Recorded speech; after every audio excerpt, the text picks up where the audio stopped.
ಎಲ್ಲರಿಗೂ ನಮಸ್ಕಾರ.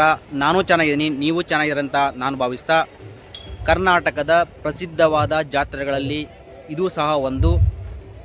ದಕ್ಷಿಣ ಭಾರತದ ಕುಂಭಮೇಳ, ಕೊಪ್ಪಳದ ಜಾತ್ರೆ, ರೊಟ್ಟಿಯ ಜಾತ್ರೆ, ಅಜ್ಜರ ಜಾತ್ರೆ, ಶ್ರೀ ಗವಿಸಿದ್ದೇಶ್ವರಪ್ಪನ ಜಾತ್ರೆಗೆ ನಿಮಗೆಲ್ಲ ಸ್ವಾಗತ ಸುಸ್ವಾಗತ.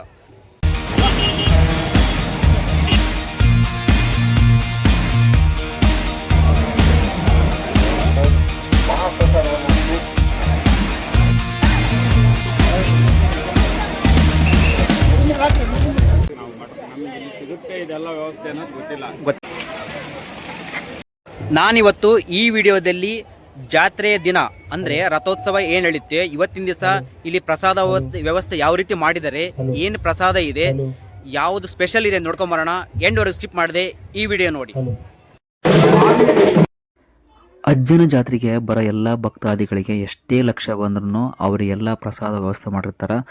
ಇದ್ರ ಒಳಗಡೆ ಹೋಗ್ಬೇಕು. ಇದೇ ಎಂಟ್ರೆನ್ಸು ಪ್ರಸಾದ ನಿಲಯ. ಇದ್ರ ಒಳಗಡೆ ಹೋಗೋಣ, ಕ್ಯೂ ಯಾವ ರೀತಿ ನೋಡೋಣ, ವ್ಯವಸ್ಥೆ ಯಾವ ರೀತಿ ನೋಡೋಣ, ಬನ್ನಿ ನನಗೆ.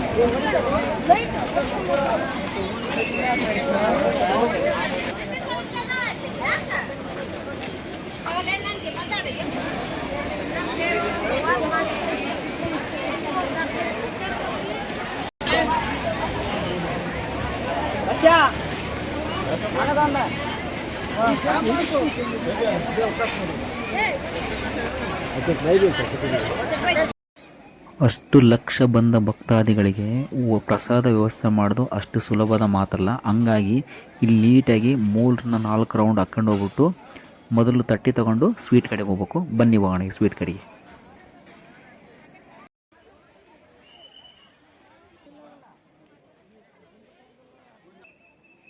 ರಥೋತ್ಸವ ದಿನ ಅಥವಾ ತೇರಿನ ದಿವಸ ಸ್ವೀಟು ಸ್ಪೆಷಲ್ ಏನಂತ ನೋಡೋದಾದ್ರೆ, ಉತ್ತರ ಕರ್ನಾಟಕ ಸ್ಪೆಷಲ್ ಮಾದಲಿ, ಅದಕ್ಕೆ ತುಪ್ಪ, ಹಾಲು, ಮೈಸೂರು ಪಾಕು, ಜೊತೆಗೆ ಉತ್ತರ ಕರ್ನಾಟಕದ ಸ್ಪೆಷಲ್ ಕಟಕ್ ರೊಟ್ಟಿ, ಅದಕ್ಕೆ ಹೆಸರು ಕಾಳು ಪಲ್ಯ, ಬದನೆಕಾಯಿ ಪಲ್ಯ.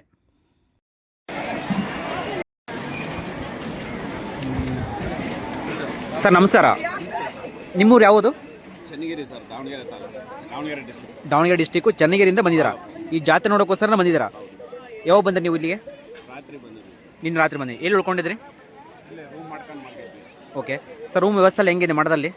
ಮಠದಲ್ಲಿ ರೂಮ್ ಮಾಡಿರಲಿಲ್ಲ, ಔಟ್ ಸೈಡ್ ಮಾಡಿದ್ವಿ ನಾವು. ಓಕೆ, ನಾವು ನಮಗೆ ಇಲ್ಲಿ ಸಿಗುತ್ತೆ ಇದೆಲ್ಲ ವ್ಯವಸ್ಥೆ ಅನ್ನೋದು ಗೊತ್ತಿಲ್ಲ. ಬೆಳಿಗ್ಗೆ ಎದ್ದು ಹೊರಗೆ ಬಂದಮೇಲೆ ಗೊತ್ತಾಯ್ತು. ಅಂದ್ರೆ ಇಲ್ಲಿವರೆಗೂ ಈ ಮಠದಲ್ಲಿ ಏನು ಸಿಗುತ್ತೆ ಅಂತ ಗೊತ್ತಿರಲಿಲ್ಲ ನಿಮಗೇನು?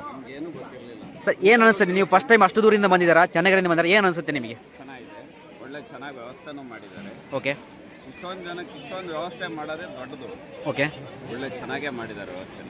ಪ್ರಸಾದ ಏನು ಅನಿಸುತ್ತೆ? ಪ್ರಸಾದದ ಬಗ್ಗೆ ನಮ್ಮ ಕಡೆ ಪ್ರಸಾದಕ್ಕೂ ಇಲ್ಲಿ ಪ್ರಸಾದಕ್ಕೂ ಭಾಳ ಡಿಫ್ರೆನ್ಸ್ ಇದೆ. ಓಕೆ, ನಮ್ಮ ಕಡೆ ಸ್ಮೂತು ಜಾಸ್ತಿ ರೊಟ್ಟಿ ಎಲ್ಲ ಯೂಸ್ ಮಾಡೋದು ನಾವು. ಇಲ್ಲಿ ಕಡಕ್ಲು ರೊಟ್ಟಿ ಟೇಸ್ಟ್ ತುಂಬ ಚೆನ್ನಾಗಿದೆ. ನಾವು ಈ ಕಡೆ ಎಲ್ಲ ಬಂದಾಗ ನಾವು ಯಾವಾಗಲೂ ರೊಟ್ಟಿನೇ ತಿನ್ನೋದು. ಧಾರವಾಡ ಆ ಕಡೆ ಎಲ್ಲ ಬಂದಾಗ ಚೆನ್ನಾಗಿದೆ. ನಮ್ಮ ಉತ್ತರ ಕರ್ನಾಟಕದ ಕಡಕ್ ರೊಟ್ಟಿ ಹೆಂಗೆ ಅನಿಸ್ತು ನಿಮಗೆ? ತುಂಬ ಚೆನ್ನಾಗಿದೆ. ಸ್ವೀಟು ಚೆನ್ನಾಗಿದೆ, ಎಲ್ಲ ಚೆನ್ನಾಗಿದೆ ಸರ್. ಚೆನ್ನಾಗಿ ಜಾತ್ರೆ ಮಾಡ್ಕೊಳ್ಳಿ, ಸ್ವಚ್ಛತೆ ಕಾಪಾಡಿ, ಆರಾಮಾಗಿ ಊರಿಗೆ ಹೋಗಿ. Okay sir, thank you.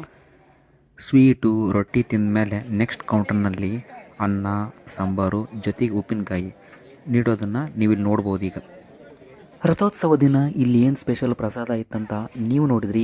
ನೀವೇನಾದರೂ ತೇರಿನ ದಿವಸ ಬರೋಕ್ಕಾಗಿಲ್ಲ ಅಂದ್ರೆ ಇಂದು 10 ದಿವಸಗಳ ಕಾಲ ಜಾತ್ರೆ ಇರುತ್ತೆ. ಬನ್ನಿ, ದೇವರ ದರ್ಶನ ಮಾಡಿಕೊಂಡು ನಿಮಗೆ ಎಷ್ಟು ಬೇಕಷ್ಟ ಪ್ರಸಾದ ಹಾಕ್ಸ್ಕೊಳ್ಳಿ. ದಯಮಾಡಿ ಯಾರೂ ಅನ್ನವನ್ನು ತಿನ್ನದೆ ಚೆಲ್ಲಬೇಡಿ ಅಂತ ಹೇಳ್ತಾ, ಮತ್ತೆ ಹೊಸ ಜಾಗ ಹೊಸ ವಿಷಯ ಜೊತೆ ನಾನು ನಿಮಗೆ ಸಿಗ್ತೀನಿ. ನಮಸ್ಕಾರ.